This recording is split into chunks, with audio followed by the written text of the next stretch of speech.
a 10 kilowatt 400 volt 3 phase 4 pole 50 hertz delta connected induction motor, and it is running at no load. It is running at no load. When it is running at no load, the current, line current that is through the stator is 8 ampere, and the input power 660 watt is my stator input. That means when it is no load, as discussed earlier, no power will be transferred to the rotor side. All power will be consumed in the stator in terms of stator core loss, or if there is stator ohmic loss, because the current flows through the stator winding, some ohmic loss will be there. All those things will happen in the stator only. So 660 watt will be utilized in the stator only, and some constant losses. This will compensate your stator losses and some constant losses. Again, if the machine is run at full load, line current is 18 ampere and input power is 11.20 kilowatt. So at full load, again the current and power is given. Stator effective resistance is given 1.2 ohm. Friction and windage loss, which is the constant loss given in the question, is 420 watt. For negligible rotor ohmic loss at no load, there is no rotor ohmic loss at no load, so we have to calculate all these 5 things. So number 1 is your stator core loss. Now, if I study the question from here, stator core loss, how can you find out? See, when the motor is running on no load, that means all this power is consumed in the stator only. So within this 660 watt, there will be the stator core loss present. So using this 660 watt only, we can find out the stator core loss. First one, number A. Okay. So we had a formula last day written that stator core loss was equal to, if you go to this, on this PDF only you have the formula. Fixed losses equal to power input at no load minus stator I square R loss at no load minus obviously stator core loss, if it is given to calculator. If it is not given, there will be no minus of that. So this was our formula over here. We'll utilize that same formula over here also in this problem. We'll bring that stator core loss on the right hand, from the right hand side to the left hand side, and right over here, power loss at no load minus friction windage loss minus your stator I square R loss at no load. So power input at no load in the question, how much it is given? At no load, my 660 watt. So 660 watt. 660 watt minus friction windage loss, your constant loss, that is 420, given in a question. Friction and windage loss 420 watt. Minus stator minus stator I square R loss at no load. Okay, stator I square R loss, how will you get? I is given already. Line current 8 ampere. Stator resistance is also given 1.2 ohm. But since we are taking a 3-phase motor, all your R, X and Z, I told you, will be given in per phase. And it is written also, it is in per phase. It is given also, it is written in per phase. Once again,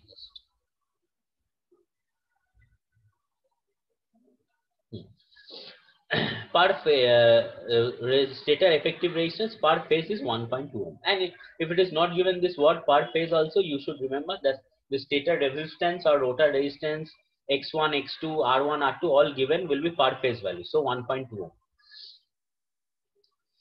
Now the current during no load is given line current, and it is delta connected also, it is stated.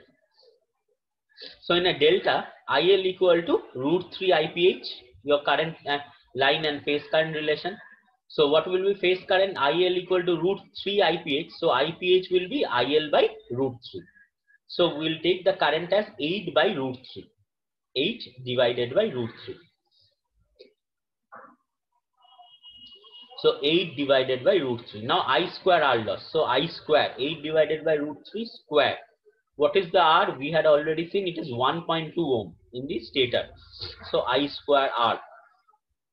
Now, since it is a 3-phase motor, okay, since it is a 3-phase induction motor, all this power 660 watt, 11.20 kilowatt, sorry, 10 kilowatt, all are 3-phase power. But now, since 1.2 is per phase value, 8 by root 3 is also IPH, I need to find out the total 3 phase power. So I'll multiply it by 3. Because all these values are 3 phase values, 420, 660, whatever power given in a question. So you subtract this, you will get your value of stator core loss.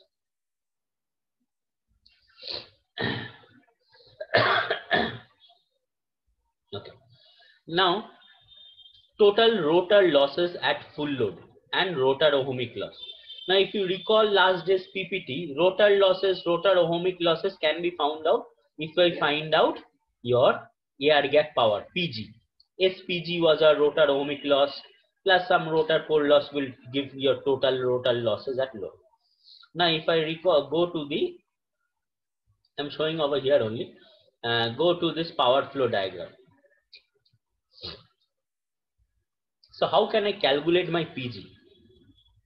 If I have my input from the mains, stator mains, this is, and for up to this, means from here to this point, PG is my output, this is my input. So input minus losses, stator I square minus stator core loss is equal to PG. This should be my formula that I should use in order to find out PG, because if you find out PG, then everything over this side can be determined. So next step is to find out PG by using the formula power input to stator from mains minus stator I square minus stator core loss is equal to PG. I think they have used that one only. Let's check. Yes. See, PG, air gap power, is stator input minus stator losses, stator core loss, stator full load ohmic loss. Now, this air gap power will be at full load.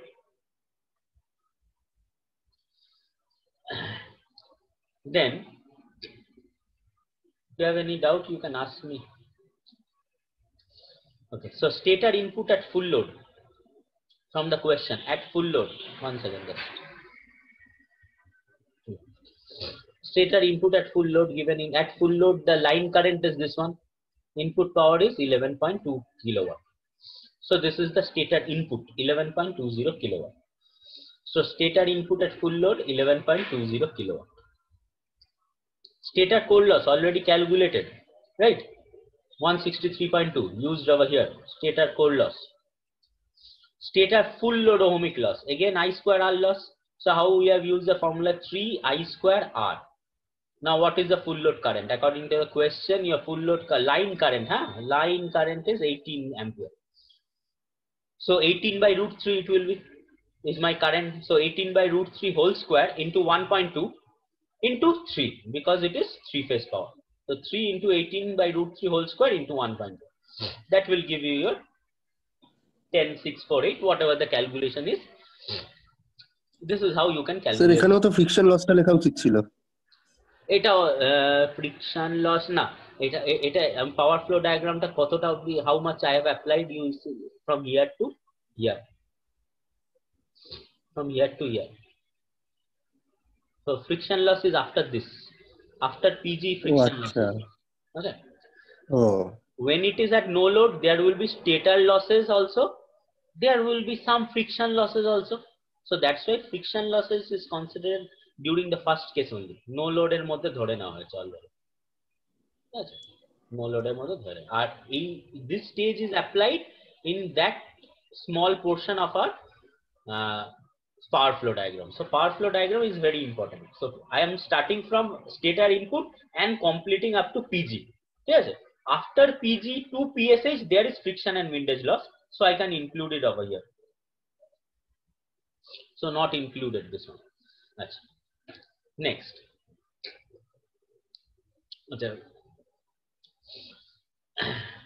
What will be the total rotor losses?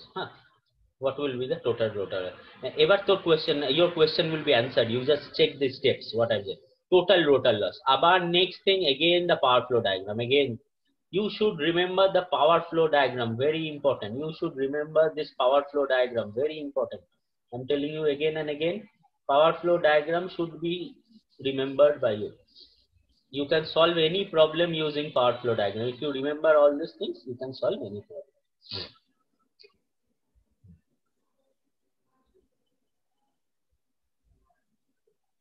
Okay. Now, what I have is PG. I need to find out this total rotor losses, right? In the question I had seen, I have to find out total losses. Okay. So, if I have PSH somewhere given in the question, or if I have PM somewhere given in the question, so PM minus PG can give you your rotor ohmic loss or total rotor losses. That includes rotor I square R loss, rotor core loss. That can be one method. I can go for another method if PSH is given in the question.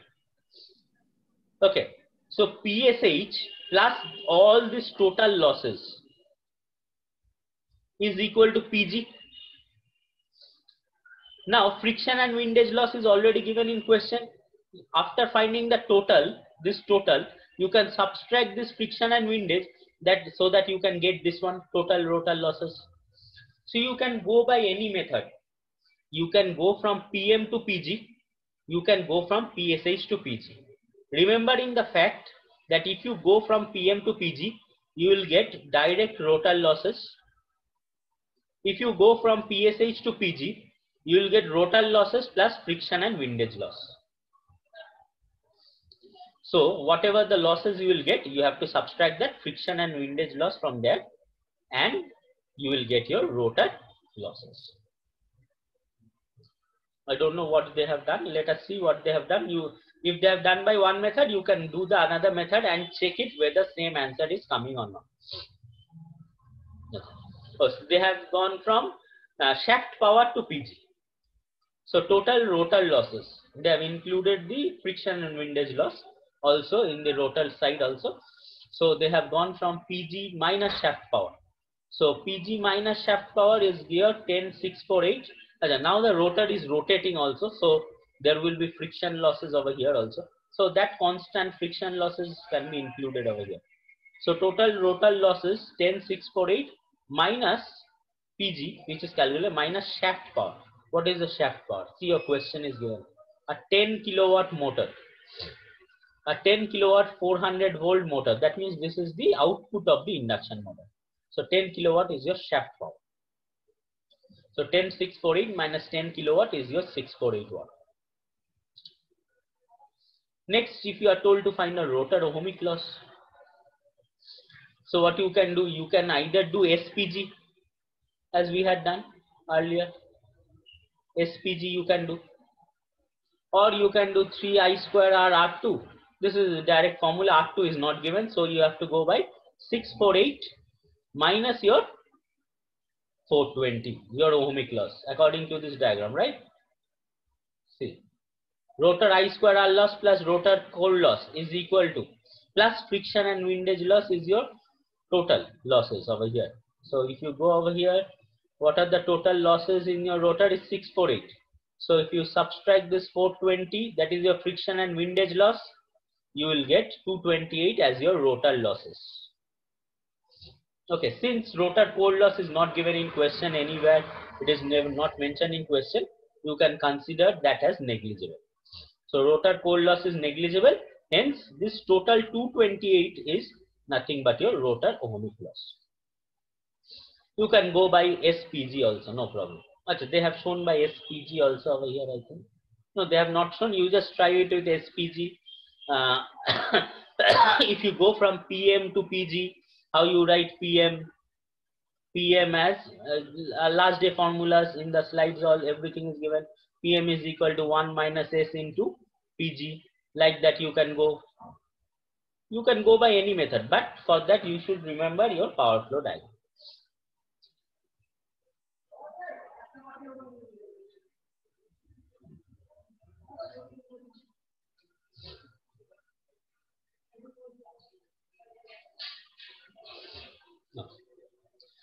Number 4, full load speed. What will be the full load speed? Full load speed is nothing but a NR. So how can NR be calculated? If slip is known, NR is equal to 1 minus S into NS. So we can use that formula. NR is equal to 1 minus S into NS. So for that we need to know split. This 3I rotor ohmic loss, just now I told you, is what? SPG. So can I write SPG is equal to 228 watt?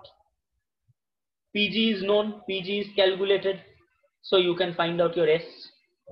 So PG is known, 228 is equal to SPG. PG is known, so you can calculate your S. Substitute your S over here, you will get your NR. Next, all are formula based. I think internal torque, shaft torque, motor efficiency, all we have done. Internal torque is T, PG by omega S. Use your formula. PG calculated, omega S is 2 pi NS by 60. TSH is PSH by omega R. So omega R can be written as omega S into 1 minus S. You will get this value. I'm leaving these two calculations up to you because these are direct formulas. And what will be last efficiency? Output by input. So output we know is 10,000, input also we know in the question at full load is 11.2 kilowatt. So it comes out to be 89.2% efficient. 10 kilowatt motor, full load is 11.2. So output and input is given. So you can find out the efficiency. So this is how your problem of induction motor can be done. But as you can see, you have to understand, remember some of the formulas and understand this power flow diagram. This diagram is very important.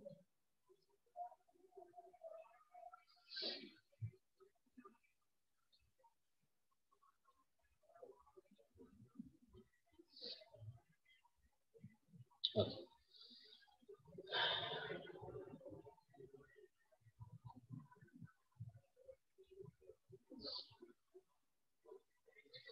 Okay, next today what we will do is today we will discuss about the, don't know how much we can discuss, but we'll discuss about the equivalent circuit of induction motor.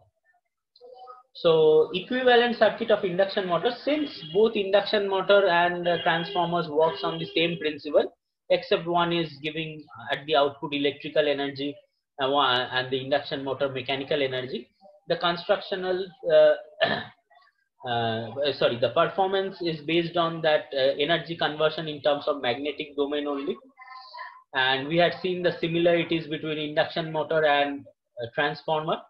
So the induction motor equivalent circuit can be drawn similar to your transformer. Like we had discussed that as transformer had a primary and secondary winding, induction motor is also having a stator winding and a rotor winding. So in that stator winding, we'll have some leakage reactances and resistances, and in the rotor winding also we'll have the same.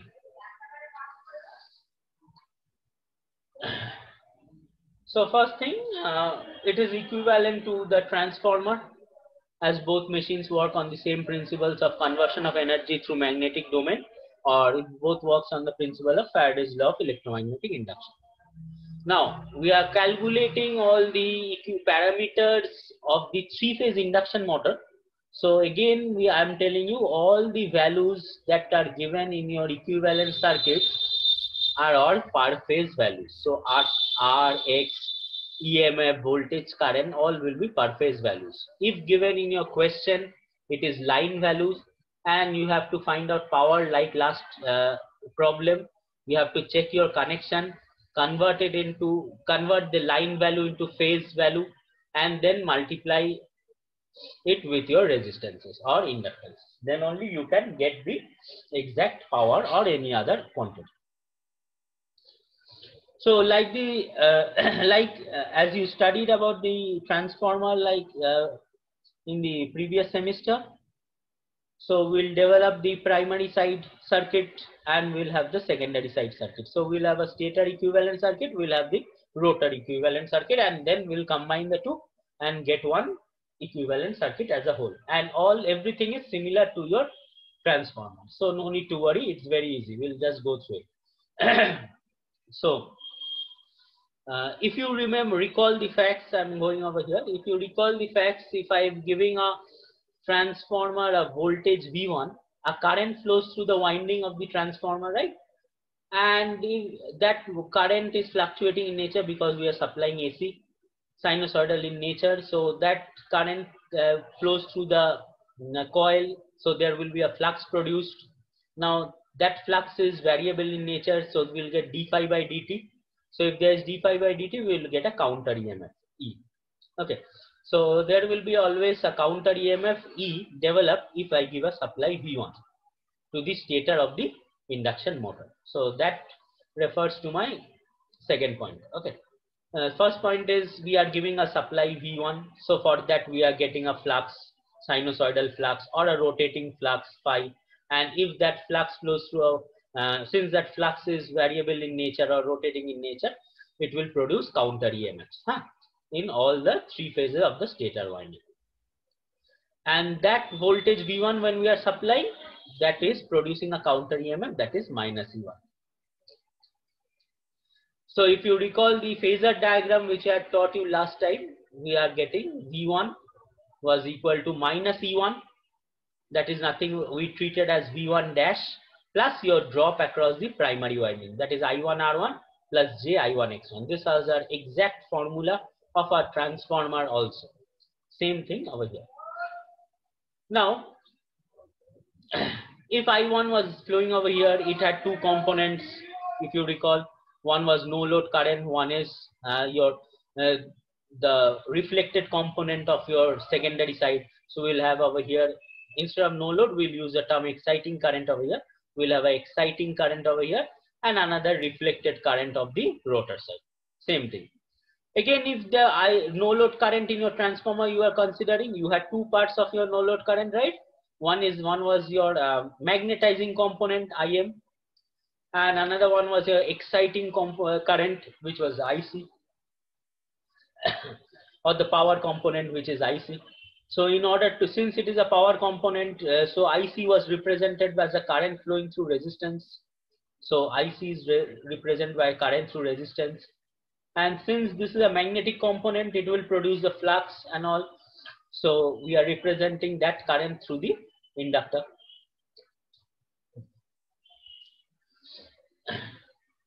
So this fourth and fifth point addresses to what I have told now. See, I1 has two components. One is exciting current I, and that exciting current.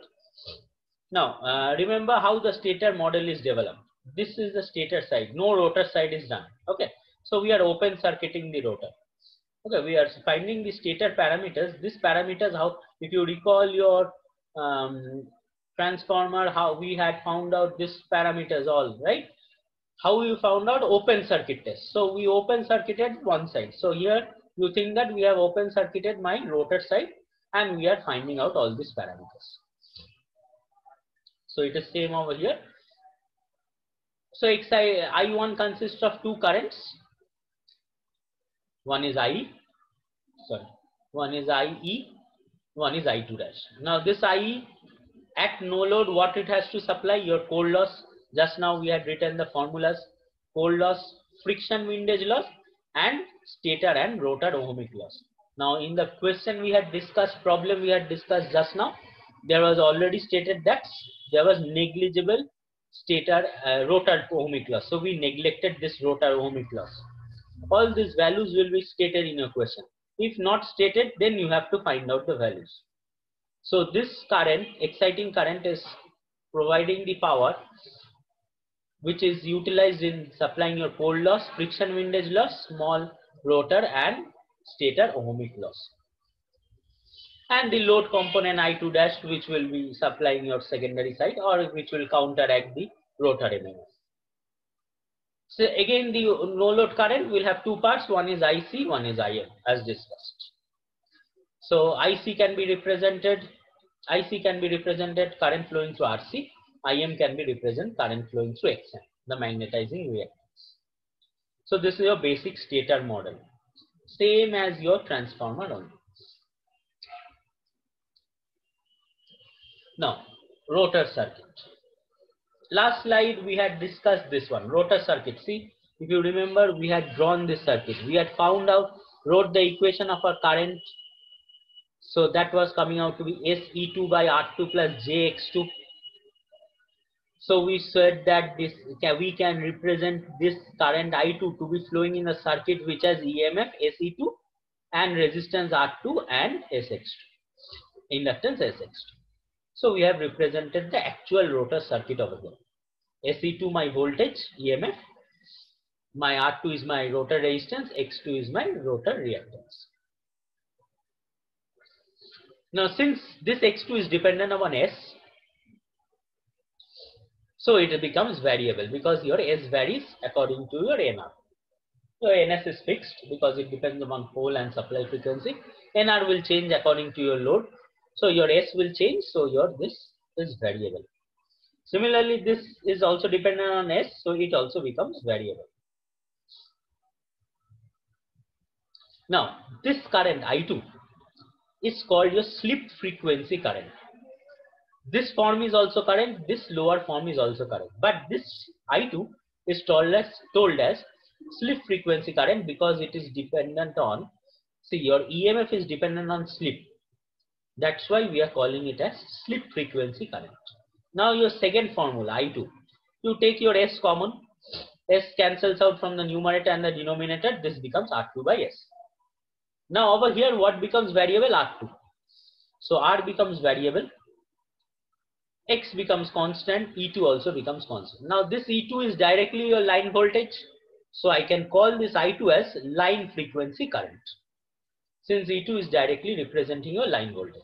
But this line voltage is depending upon slip. So this becomes line slip frequency EMF. So according to this, I2 also becomes slip frequency current. But over here, that in our next formula, direct E2 becomes constant. So the I2 will also become line frequency current because E2 is not dependent upon your slip. Now, in order to represent a circuit, also I told you variable resistance is easy to find out and make a circuit very easily because variable resistance are available in many forms. So it is better to use variable resistances. So variable resistances are used instead of using a variable inductance. So this is a equivalent rotor circuit which we'll use, the second one, figure 3. Now what we'll do is combine this.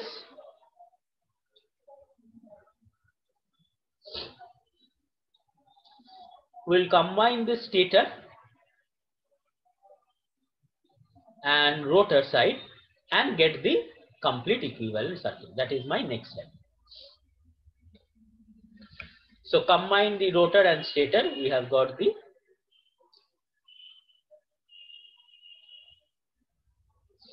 equivalent circuit.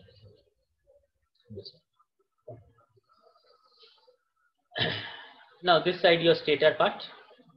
This side is the rotor part, this side is the stator part. But remember one thing, all quantities which are given in the rotor side are all referred to stator. So remember the conversions we had used, N1 by N2 whole square into R1, that was converted into stator or rotor side. In transformer we are used. So that conversions can be used over here also.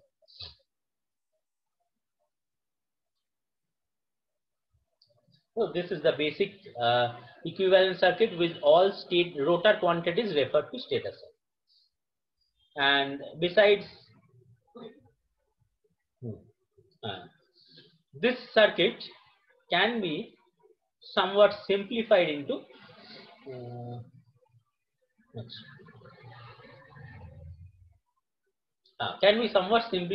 like this. This is my modified form of induction motor equivalent circuit. It can be simplified into something like that. This part becomes a stator. This side is a rotor part. This side was how much? R2 by S in the previous slide. So R2 by S can be written as R2 plus this quantity. If you add the two, you can get it. We have separated this into R2. Why? Because we'll get a direct value, then we can get a direct value of rotor resistance. And this can be treated as a load. So this is a primary resistance. This R2X2 becomes a secondary resistance completely. And this R2 into 1 minus S by S becomes my load. So this R2 into 1 minus S by S is generally called as electrical equivalent of mechanical load. Okay. So see my fifth point, R2 by 1 minus S by S is the electrical analogous or equivalent of variable mechanical load. It is variable because it is dependent upon slip S. So as slip S changes, this will change. So this can be one form of equivalent circuit you can do. This is another form you can use, but over here we don't have don't know the exact value of our rotor resistance. But over here we can see that this part is completely my rotor resistance and leakage reactance, and this part is a stator, and this part we can classify it as load.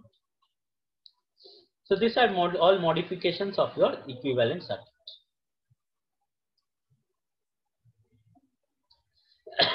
Next we have to solve problems using equivalent circuit also. Means using equivalent circuit will go for solving your efficiency problems.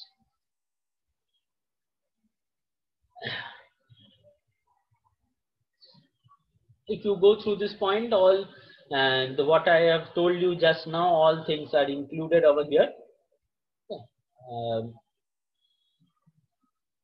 Now over here one slight modification is given.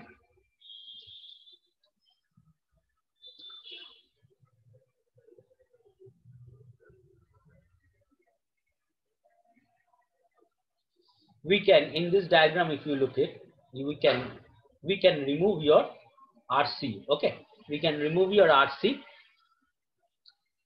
and just replace, keep the XM over here. Why we are keeping XM over here? Both are parallel branches, both has the same voltage applied.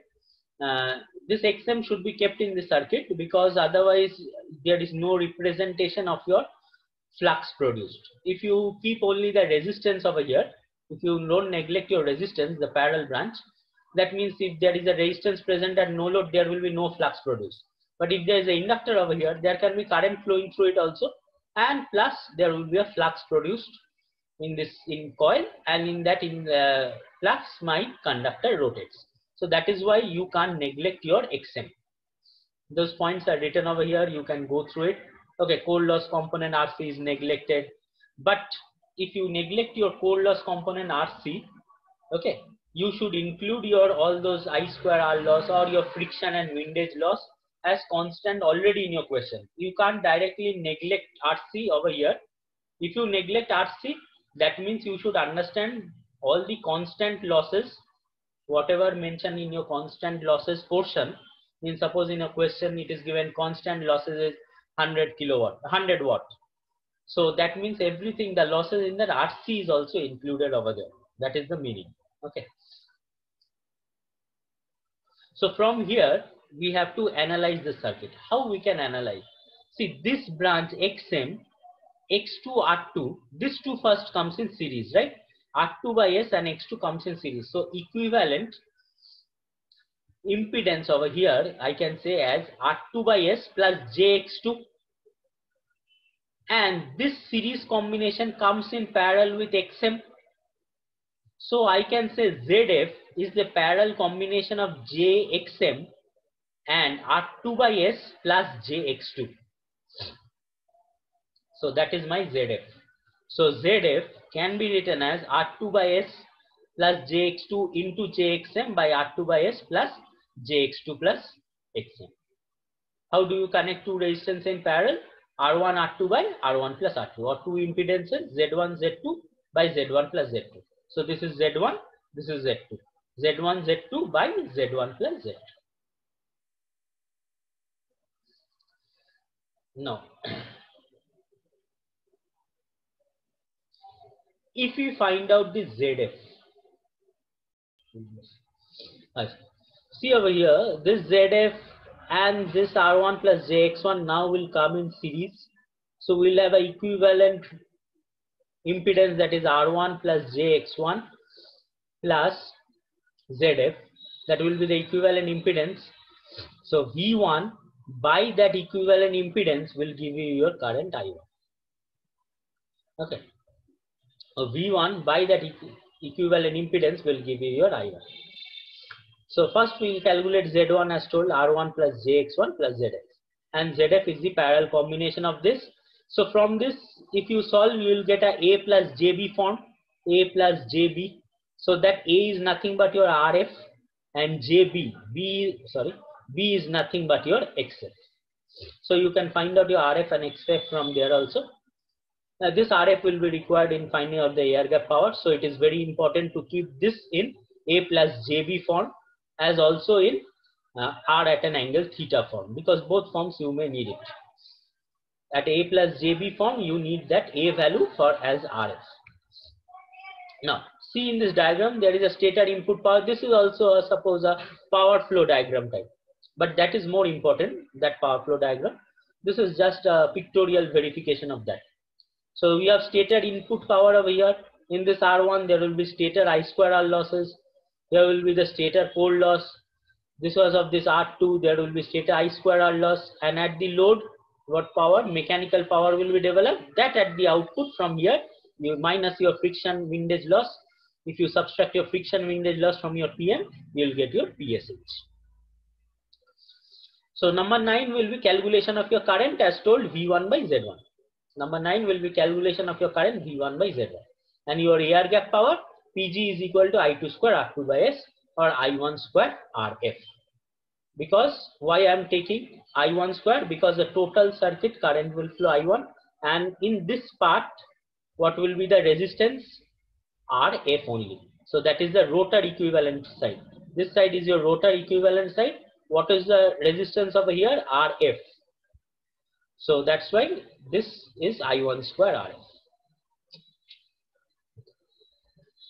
Up to this for today, but we'll discuss a small problem regarding this and leave it. Here is you can check all things are given over here, equivalent circuit. I am not going into this diagrams, phasor diagrams, because same things I have taught you in transformer also. Same phasor diagrams. Okay, you can go through the phasor diagram once. All same phasor diagrams. Rotor circuit model, here everything is given. Analysis of equivalent circuit, these things we have done today, and this is the problem which I have told you.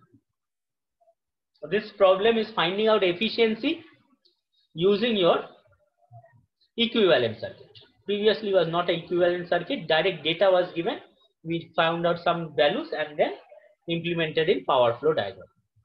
Now over here you see 3-phase star connected, 400 volt 50 Hz 4-pole induction motor has the following constants: R1, X1, R2, X2, Xm given. Diagram is also given. See, if you know diagram is not given, you have to draw this diagram for understanding purpose. Okay, if you remember the formulas, then it is okay. If you don't remember the formulas, just draw your diagram, make this parallel series combination, find out the resistance, inductance, and then go for calculation. It is just KVL, KCL. Okay, so current divider rule and equivalent resistances. So it will be easy for you if you remember the diagram. No need to mug up the formulas. Just remember the diagram and solve it according to steps. So if these data are given, see, RC is not given in the over here. So we should consider that that is included in the fixed losses only. The losses that occurs in that RC component and all core loss are directly included over here. See, core loss is directly included over here in the fixed losses. So core loss is directly included over here. So RC is eliminated in the question. So I am not drawn RC in parallel to this. I have drawn directly this XM over here, which is 28.5.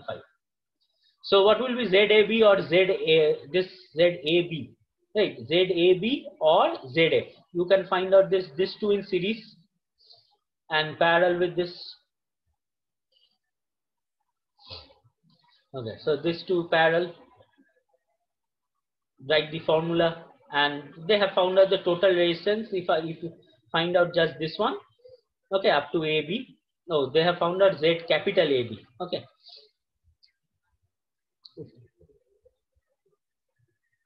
So if you find out small AB,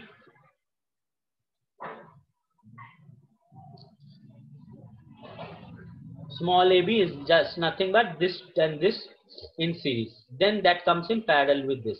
and then that comes in series with this. So that becomes your total ZAB. Okay, but make a practice to find out ZF first. Okay, make a practice to find out this one first, because these values you will need it. These values you will need it. This is RF, this is XF. Normal calculations you can look into it. So scale means polar to rectangular, rectangular to polar. Do all your calculations and find out your ZAB. And from here they have used these ZF, RF. You written it down because RF will be required 2.87. Okay, next what we are told to find out, current, stator current, that is I1. What is I1? We just now have written V1 by Z1 or ZAB over here. So V1 is 400. Now Z is per phase value, right? But all question voltages are given line voltages, even though if it is not mentioned. 400 voltage is line. So for a star connection, VL equal to √3 VPH. So VPH is equal to VL by √3. So 400 by √3 will be my voltage. So 400 by √3 is my voltage, divided by your ZAB. What is ZAB? Written over here. So you got your current equation. This is your stator current. First one solved. Second one, rotor speed. So rotor speed, in order to find out rotor speed, you need to find out slip. Without S, you can't find out. So in order to find out slip, you have to find out either PG. So from that, or I square R loss, something like that we need to find out. Otherwise we can't get it. So you'll see, I think they have found out PG. Yes, without PG we can't get it. So they have power factor is required. Okay, they have found out power factor. We'll see where there is required. Okay, so power factor, how will you calculate cos of this angle? This is lag because of this minus sign. What will be the stator input? √3 VI cos phi. √3, what is the stator input? 400. Now √3 VL IL cos phi. If you use 3, then it is VPH IPH cos phi. Please remember your formulas, all your first year application. So √3 VL. So that's why 400. But over here I1 is per phase. So 400 by √3. So √3 into 400 into 71.06 into 0.93 gives you this one. Stator input you have got. You can find out your PG. Maybe stator input is later required. Thus now I need to find out my rotor speed. So slip is important. So I can find out my PG. So PG we had already used I1 square RF. In the slide I had shown you. PG is I1 square RF. I1 square RF. So use your I1 square RF, but all powers are 3-phase power. So multiply it by 3. So multiply it by 3. Get your PG. Okay.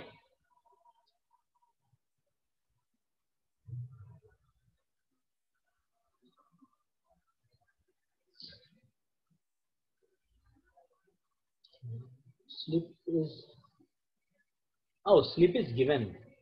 Sorry. Oh, that's what I'm thinking. Slip is given 4%. That is 0.04. Then so many calculations are not required for rotor speed. I think maybe later it may be required, but not in order to calculate rotor speed. NS into 1 minus S. What is NS? 4 pole. So 1500. 4% slip means 0.04. See, 1 minus 0.04, that is 0.96 into 1500, that is converted into RPS. They have written in RPS. So they have converted into RPS. 25, you can calculate in RPM also. You will get 1440 RPM. Now at last they have told output torque. So you need shaft power. So in order to calculate shaft power, you can calculate your PM. From PM you can calculate minus your fixed losses. You remember your power flow diagram. So that's why they have calculated PG over here. So PG is this much. PM is 1 minus S into PG. Calculate PM. What is PSH? PM minus fixed losses. You get this one. Output torque. What is PSH by omega R? Substitute all these values. Get all this. What is your efficiency? At last, efficiency is nothing but output by input. They have found out all this and done. You can use output by input also. See, output is how much? 41.377, and input, stator input is 45.784. So 41.377 divided by 45.784 into 100 will give you your efficiency. They have shown so many calculations, no need to find out so many things and do it. Output is how much we had calculated, 41.37. Input is this one, output by input is equal to into the 100 will give you your efficiency. So this is how you solve your equivalent circuit problem. Using this equivalent circuit, you have to calculate your PG. Then you have to use your power flow diagram as mentioned previously and find out your efficiency. So this equivalent circuit is mainly used to find out what? Your PG. Okay.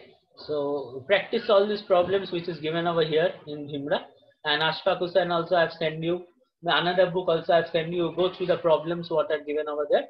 You will understand it very nicely. Only you have to remember this diagram and the formulas over there. Induction motor is full of formulas. Okay. So up to this for today. Tomorrow we have class. So tomorrow we'll study power electronics tomorrow and day after. Okay. Thank you all.